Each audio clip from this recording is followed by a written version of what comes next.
halo mucjisada ugu dambeysay ayaa dhacday maxaa yeelay aabaha ayaa soo wacay wuxuuna igu balameeyay guriga martida loogu talgalay arooskeena ayuu berita ka wada hadlaya ka wada macquul maahan aniga waan aamini lahay aabahay sidoo ugu ogolaadan degdegtaan hadaba labadeena waa damaashadeena yaa qayigada aniga hadda ayaa masquul ka soo baxay kaali guriga kula joog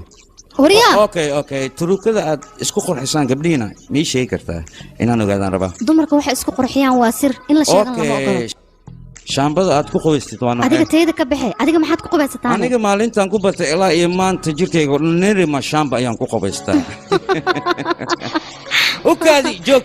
dhaqaaqin maxaa dhacay soo ma aragtay dhibicda biyaha aad ku qubaystay oo madaxaaga ka soo degaysa si fiican u daawo dhibicdaas biyaha waxay soo dhex maraysaa labadaada indhood dhexdooda kadibna sankaagay soo dulmaray kadib si u soo socoto bishimahaaga ayay dhash ku dhehaysaa